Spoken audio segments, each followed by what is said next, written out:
अब जब ब्राह्मण देवता अजामिल के पार्षदों,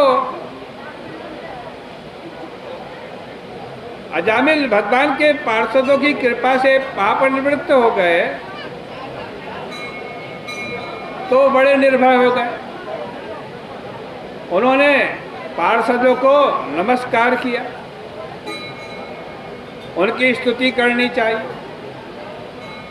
परंतु जब तक अजामिल कुछ बोलते तब तक वो पार्षद अंतर्ध्यान हो गए। अजामिल ने भगवान नाम की महिमा के संबंध में पार्षदों और यमदूतों का संवाद तत्काल सुन लिया। उसके हृदय में भक्ति का उदय हो गया। महात्म्य श्रवणात् धरे। इससे क्या सिद्ध होता है? यही सिद्ध होता है कि कोई नाक से सूंघकर या जीभ से चाट करके भगवान का भक्त नहीं हो सकता। वह भगवान का भक्त तभी हो सकता है जब भगवान के महात्म्य को अपने कान से श्रवण करे। अतीन्द्रिय पदार्थ में रुचि उत्पन्न करने के लिए श्रवण के सिवाय और कोई साधन नहीं हो सकता। इसलिए बृहदारण्यक उपनिषद में कहा गया है कि श्रोतव्यः मंतव्यः निदिध्यासितव्यः। और ऋग्वेद के अंदर मंत्र आता है भद्रम कर्णेभिः शृणुयाम। अब जब भगवान के पार्षद चले गए तब अजामिल के मन में बड़ा भारी पश्चाताप हुआ कि हाय हाय, मैंने इंद्रिय संयम न करके अपने ब्राह्मणत्व का नाश कर दिया। मैं शराब पीने लगा और शराब पीने वाली स्त्री के साथ रहा। मैंने बड़ा भारी नीच कर्म किया, मुझको धिक्कार है, मैं नरक में जाऊंगा। मैंने अभी अभी जो दृश्य देखा है, क्या वह स्वप्न था? मुझे कौन घसीट रहा था? किसने मुझे छुड़ाया? मैं तो बहुत अभागा हूँ। लेकिन एक बात है, अब मेरा मंगल जरूर होगा, क्योंकि एक तो मेरे मन में प्रसन्नता आ रही है और दूसरे मरते मरते मेरे मुख से नारायण भगवान का नाम निकल गया। देखो, अजामिल ने जानबूझ करके भगवान नारायण का नाम नहीं पुकारा था। जब उसने नारायण नारायण नाम पुकारा और भगवान के पार्षद उसकी ओर दौड़े, तब वैकुंठ में भगवान के सामने यह सवाल पैदा हो गया कि प्रभु, उस अजामिल ने आपका नाम तो पुकारा नहीं था, केवल नामाभास लिया। वास्तव में तो उसने अपने बेटे का नाम पुकारा था। उसका विवक्षित अर्थ आपका नाम नहीं था, अपने बेटे का नाम था। जिस अर्थ के लिए शब्द प्रयोग किया जाता है वही अर्थ ग्रहण किया जाता है। यत्परः शब्द स शब्दार्थ।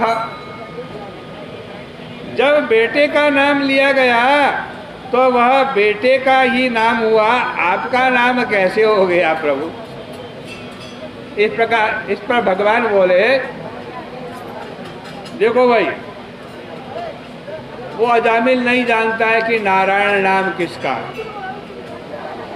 लेकिन मैं तो जानता हूं कि ये मेरा नाम है।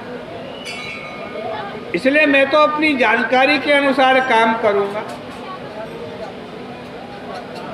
तो अजामिल ने कहा, चाहे कोई कैसा भी हो, यह मंगलमय भगवान नाम नारायण जिसकी वाणी पर आ गया वह पवित्र हो गया। अब तो मैं ऐसा करूँगा कि फिर मुझे संसार के बंधन में न जाना पड़े और अविद्या कामना कर्म का सारा बंधन कट जाए। मैं मेरा करके देहादि में जो मिथ्या अर्थ बुद्धि हुई है, इससे मैं छूटूंगा और भगवान में मन लगाऊंगा। इस प्रकार अजामिल को आधे क्षण के लिए भी जो भगवान के पार्षदों का साधु संग प्राप्त हुआ, उससे उसकी सारी आसक्ति कट गई।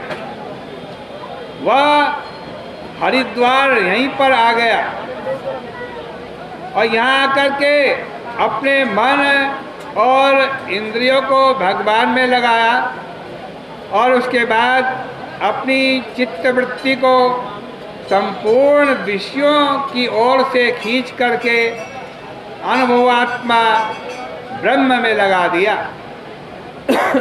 उसके बाद फिर वह भगवान के दूत विमान लेकर के आए।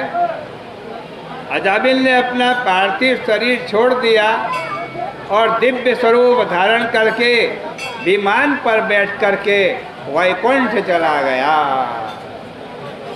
एवं सविप्लवा एवं सविप्लावित सर्वधर्मा दास्यापति पतितो गृह्य कर्मणा निपात्यमानो निरये हतव्रत सद्यो विमुक्तो भगवन्नाम गृह्णन्।